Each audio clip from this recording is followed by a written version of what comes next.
era sirimba leero bino byenjogera byakumoyo tobola omutima gwange munda gukubira nze ne kuntujja omukwano leero njagala otegere nti wampamba wotoli siryasenywa nze sebaka nyabo tebyansala yonna nsanira obwemu ku buyimba obwedde omukyala bwayogerako Omumbejja Nabutiwa Irene ng'agenda n'omwami we mwami Peter Kanoonya. Nkwaniriza nnyo mukwano ku Delta TV tukole mu programu eno ey'okwanjula n'embaga era nga bampita Sharita mazima wanvu nga nkamba tuli wano eno ku St Teresa Gayaza Parish we tuzze okubeera ng'ate abagole baffe bakuba ebirayiro eby'okubeera bonna mu bubi ne mu bulungi mu bwavu ne mu bugaga naye bwavu tubusazaamu ne bubi nawe tubusazaamu twagala bulamu bwokaboka na mirembe na ssanyu era nga munange we tuzze wano nga Father Makanga yagenda okubeera nga abagata abagole batuukidde mu mmotoka nnungi abagole bakolebwa ku Sharita's by the World ku gawuni ku makeup changing dresses decoration cake kwegamba batukwasiza omukolo gwonna bw'otukwasa omukolo mukwano ffe buli kimu tukikola gwe ng'oli wako okoze eki weewummulidde nolwekyo mukwano tuli ne bannaffe aba Sharita School of Beauty omwana omuleta n'asoma eby'enviiri era nga n'ekisiro tukiina tubatikira tubafunira emirimu ate nga ne Sharita's by the World n'otuwa omukolo ate bannaffe aba Global Paints erangi gy'oba okozesa ewaka ng'osiiga langi wabweru mu nnyumba ekizimbe kyonna mukwano ofuuyira langi ofuuyira ntebe bw'okulaba nti okozesa langi okuva mu bannaffe aba Global Paints kubanga langi eyo tevaako katugende ffenna ate mu kyaki tusobola okubeera nga ate tulaba abagenda okulayira nti ndayira okubeera naawe nga yegwe mukyala Kanoonya omubwati nti nga nawe yegwe omwami Kanoonya omubwati tovaawo nkwagala nnyo katuyingire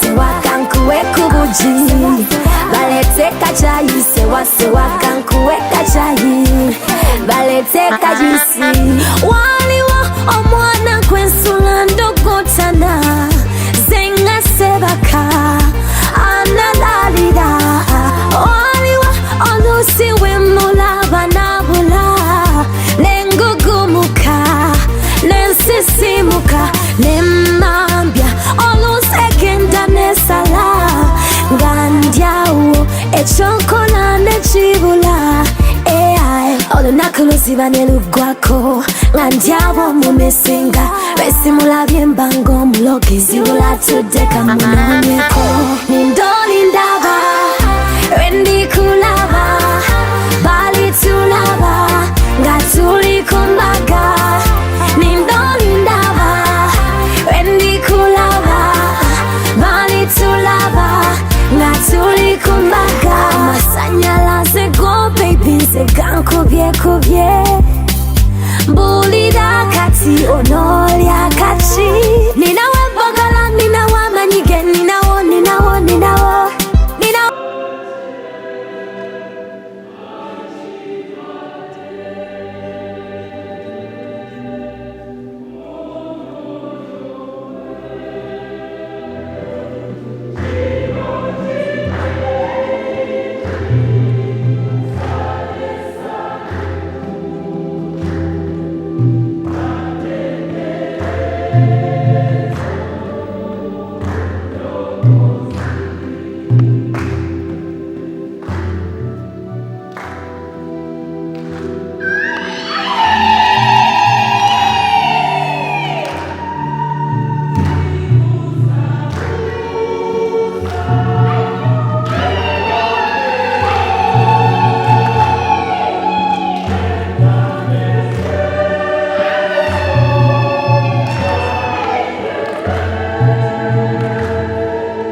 gwe nange tuteekwa kwegayirira.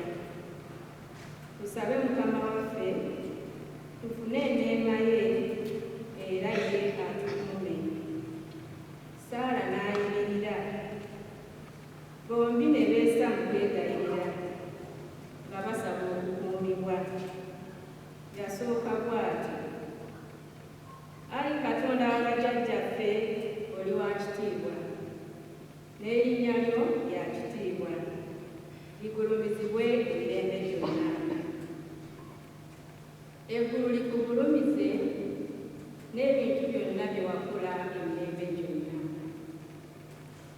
Gwe watonda Adamu ne Eva mukyala we abeere omuyambi we n'omukumbi we. Mwabo bombi ne muzaalukamu olulyo olw'abantu. Gwe wagamba nti si kirungi omuntu okuba yekka, tumukolere omuyambi amufaanana.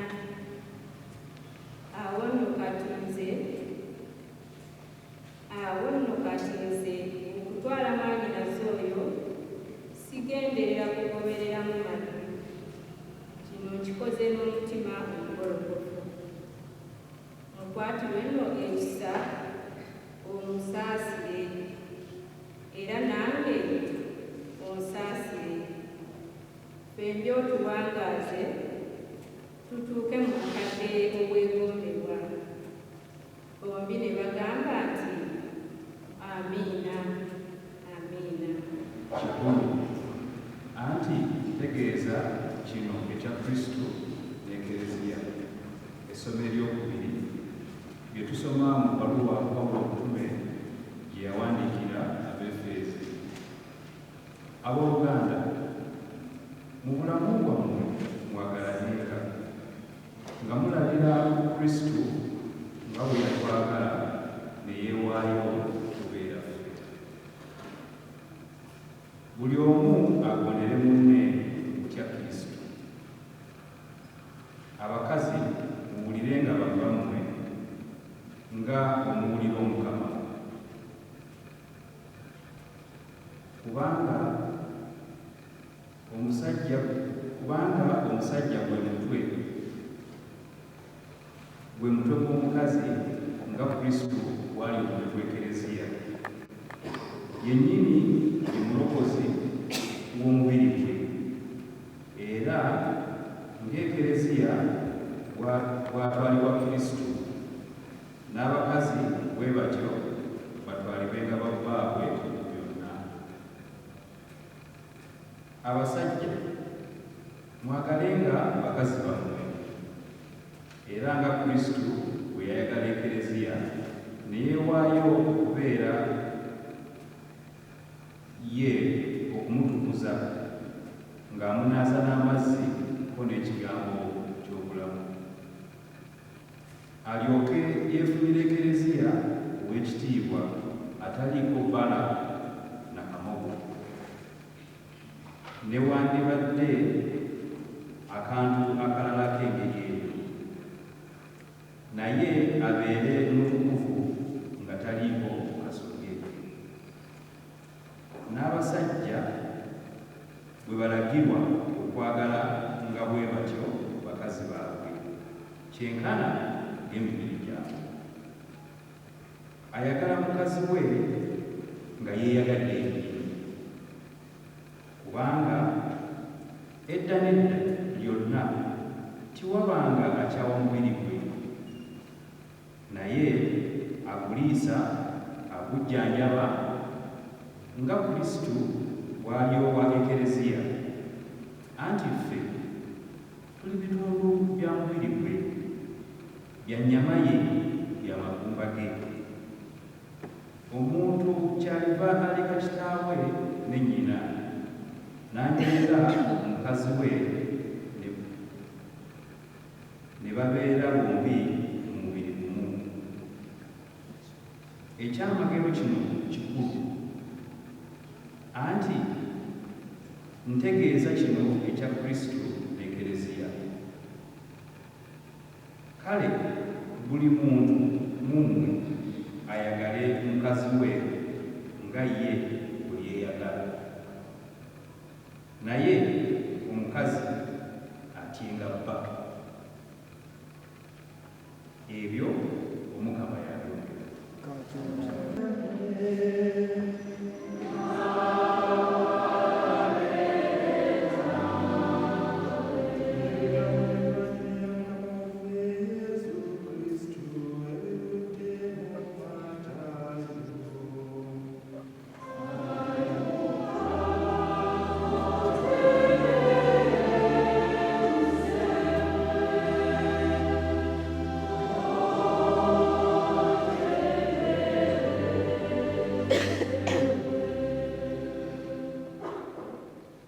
Mu budde buli Abafalisaayo ne basembera wali Yesu ne bamukema ne bamugamba nti omusajja ayinza okuba mukazi we ng'amulangako ensonga yonna. Ye n'abaanukula n'abagamba nti temusomanga nti eyakola omuntu ombereberye eyakola omusajja n'omukazi, n'agamba nti awo nno omuntu alekenga kitaawe ne nnyina n'abeera mukazi we babeera babiri omubiri gumu. Bwe batyo nga tebakyali babiri bafuuse omubiri gumu. Awo nno lwaki yagatta omuntu alekenga ku kigattulula. Ebigambo by'Evangiri bikomyawo.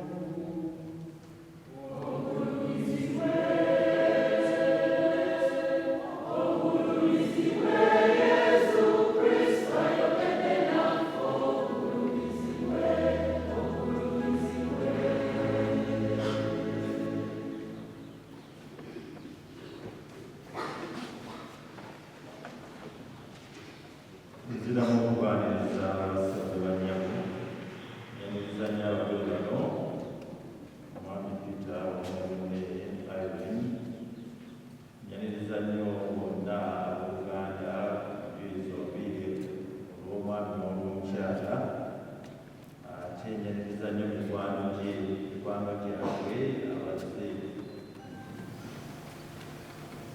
Amasaka gano agasembayo abiri, olw'eddiini ne matrimoniyo, galiko ekigambo obutukuvu.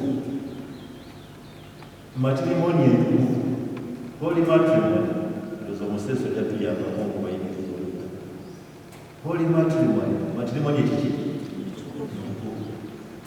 Olw'eddiini, holy orders, olw'eddiini entukuvu. Obutukuvu buva wa Katonda. Yafuula ekintu ekitukuvu n'omukisa gwe. Bali bayimba oluyimba olw'okwebuulira ne bagamba nti omukisa gwa Katonda gubeere ku ki? Buno gwe bazze okukimu wano. Kubanga kuyitibwa kwanja mu lukubu eri Katonda. Katonda mwe kwabwa abantu bano bombiriri, buli omu atuuse munne ku kutuukira. Matrimoni entukuvu, endagaano,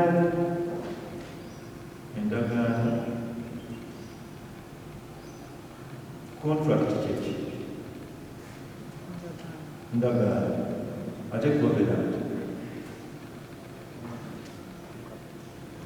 Nzagala tukyuse bwe tuti matrimoni entukuvu kiragaano, ery'embeera endala n'ekiragaano. Kati bwe tuli ku kiragaano tulina okunyweza endagaano. Eyinza okumenyebwawo naye ekiragaano kimenyebwawo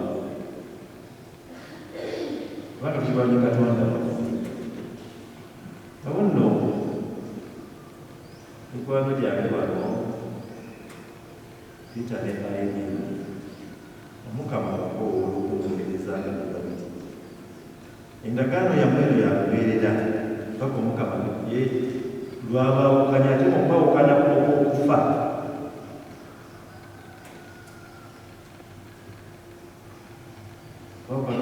kubabeera bwe kibaddewo kkooti eyinza okugamba nti okuko tegwali manyi waliwo n'omugayinza okulimbalimu obufumbo yakulimbalimu nze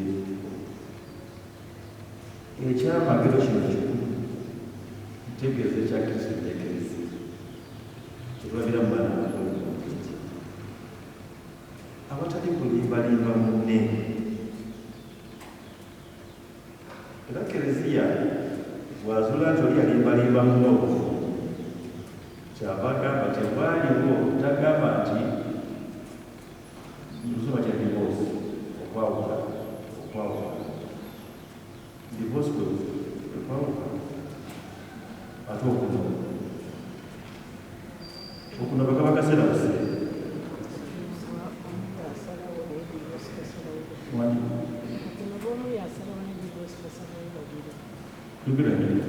okunoba omu yasalawo naye divorce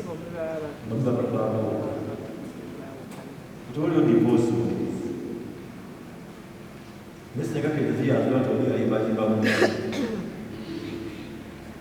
asobola okugamba nti they can cause a separation ne babaawukanya omu n'agenda okuwoge. Kati bali babuuza Omukama mu kubanjira nti omusajja akkiriza okuba mukazi we ng'amulanga ku ensonga yonna, n'abagamba mu bintu byatandika agatta omusajja n'omuki, yakola omusajja n'omuki n'omukazi babeere wamu. Naye nabo tebabatera, ne bamubuuza nti ate lwaki Mose yatuwa etteeka n'okuwandiika ebbaluwa? Omukama n'abaddamu nti ekyabaweesa etteeka eryo n'okuwandiika ebbaluwa kukakanya ku bwa mitima. Omutima kasita gukaluka, abavubuka ennaku zebagamba guli gumiti kasita gukaluka ng'Omukama takyakwogereramu takyakyogereramu obeera bwobuzi. Naye ng'obufu obeera tubeera mu ssala tubeera ng'ekyennyanja ekiri mu mazzi kiba kiramu. Mbagaliza obufumbo obulungi, mbagaliza okuwangaala n'obufuko bwammwe, era alaavu yammwe ekule buli muntu yenna n'okubatya abakiri mwamikano abakazi abo bola balabe mwaba alina ssente n'okwata olukumi n'olumu kimukolera nyama.